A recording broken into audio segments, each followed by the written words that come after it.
एक शांतिपूर्ण गांव जो एक विशाल जंगल के किनारे बसा हुआ था। वहां अर्जुन नाम का एक युवा रहता था। अर्जुन अपने गांव में अपनी तेजतर्रार स्वभाव और आवेगपूर्ण आदत के लिए जाना जाता था। वह अक्सर बिना सोचे समझे बोलता था। उसकी बातें तीर की तरह निकलती, जिससे लोगों को चोट पहुंचती और गलतफहमियां पैदा होती। उसकी अच्छी नीयत के बावजूद अर्जुन को दोस्ती बनाए रखने में मुश्किल होती थी और धीरे धीरे वह अकेला और गलत समझा जाने लगा। एक दिन एक और बहस से थककर और हताश होकर अर्जुन ने मार्गदर्शन की तलाश करने का फैसला किया। उसने एक बुद्धिमान साधु भंते सुमन के बारे में सुना था, जो जंगल में गहरे रहते थे, जिनके शांत स्वभाव और गहन ज्ञान के लिए वे प्रसिद्ध थे। कहा जाता था कि जो भी उनकी सलाह लेने जाता, उसे अपने सबसे गहरे सवालों के जवाब मिल जाते। एक दृढ़ निश्चय के साथ अर्जुन ने साधु को खोजने के लिए यात्रा शुरू की। जब वह घने जंगल से गुजर रहा था, हवा में पत्तों की मुलायम सरसराहट और दूर दूर तक पक्षियों की चहचहाहट गूंज रही थी। अर्जुन का मन अशांत था। वह अपनी हाल की बातचीत को दोहराता रहा, अपनी कठोर बातों के लिए पछतावा महसूस करता हुआ। मैं चुप क्यों नहीं रह सकता, उसने अपने आप से सोचा। मेरी बातें हमेशा दर्द क्यों देती हैं? कई घंटों की यात्रा के बाद वह अंततः एक साफ जगह पर पहुंचा। वहां एक विशाल बरगद के पेड़ के नीचे भंते सुमन ध्यान में लीन बैठे थे। साधु की उपस्थिति बहुत शांतिपूर्ण थी। उनके चेहरे पर एक हल्की मुस्कान थी और उनकी आंखें, हालांकि बंद थीं, एक गहरे शांति की आभा से भरी थीं। अर्जुन झिझकते हुए उनके पास पहुंचा, एक साथ श्रद्धा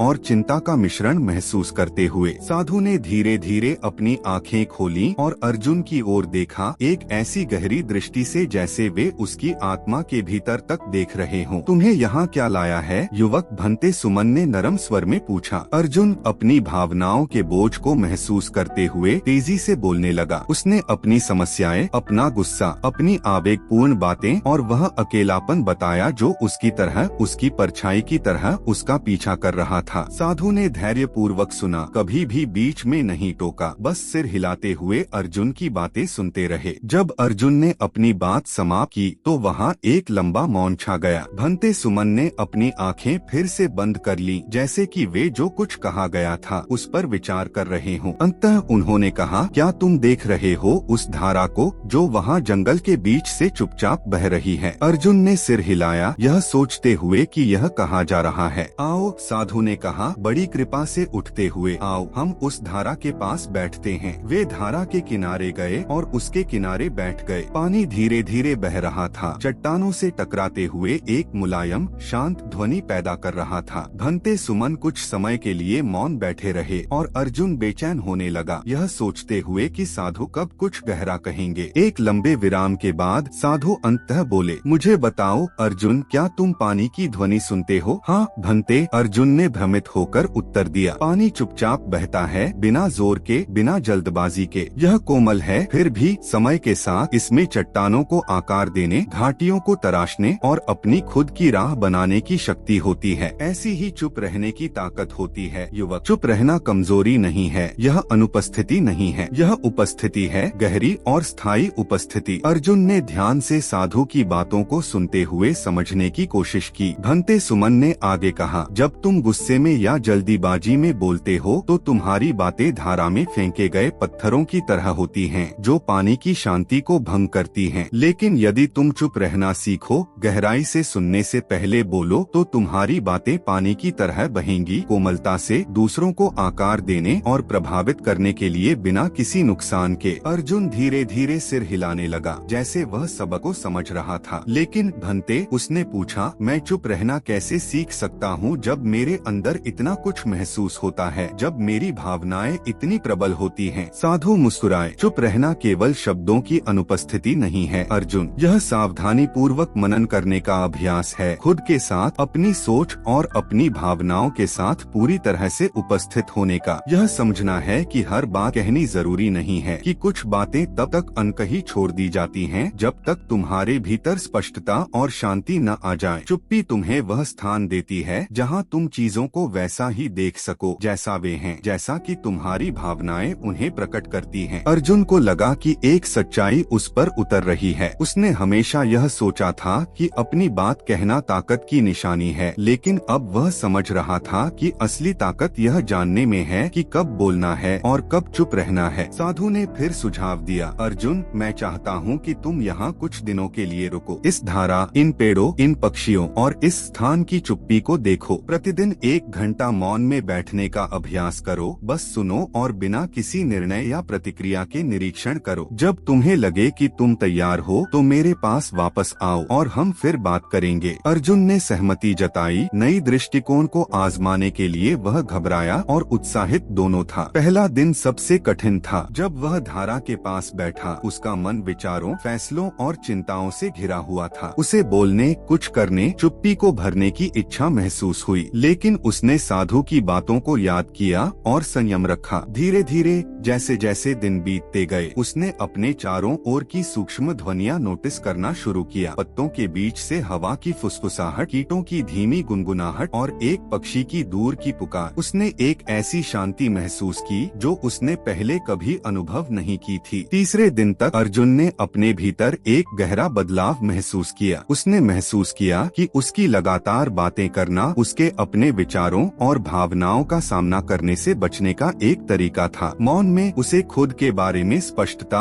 और गहरी समझ मिली। उसने अपने गुस्से को दुश्मन के रूप में नहीं बल्कि एक शिक्षक के रूप में देखना शुरू किया, जो उसे दिखा रहा था कि उसे कहाँ बढ़ना है। चौथे दिन वह भंते सुमन के पास वापस आया, जिन्होंने उसे एक गर्म मुस्कान के साथ स्वागत किया। तुमने क्या सीखा, अर्जुन? साधु ने पूछा। अर्जुन ने उत्तर दिया, मैंने सीखा कि मौन शक्तिशाली है भंते। इससे मुझे खुद को अधिक स्पष्ट रूप से देखने, अपनी भावनाओं को समझने और यह महसूस करने में मदद मिली है कि हर बात कहने की जरूरत नहीं है। मैं अधिक शांत महसूस करता हूँ, अपने आप पर अधिक नियंत्रण में। साधु ने सराहना करते हुए सिर हिलाया। तुमने एक महान खोज की है युवक। याद रखो, मौन का मतलब दबाव नहीं है, बल्कि अपने शब्दों को बुद्धिमानी से चुनना, उनकी ताकत को समझना और उनका उपयोग उठाने और ठीक करने के लिए करना, न कि चोट पहुंचाने के लिए। मौन का अभ्यास जारी रखो और तुम पाओगे कि यह तुम्हें खुद से और दूसरों से अधिक करीब लाएगा। अर्जुन ने साधु का धन्यवाद किया और एक नई भावना के साथ गांव की ओर वापस चल पड़ा।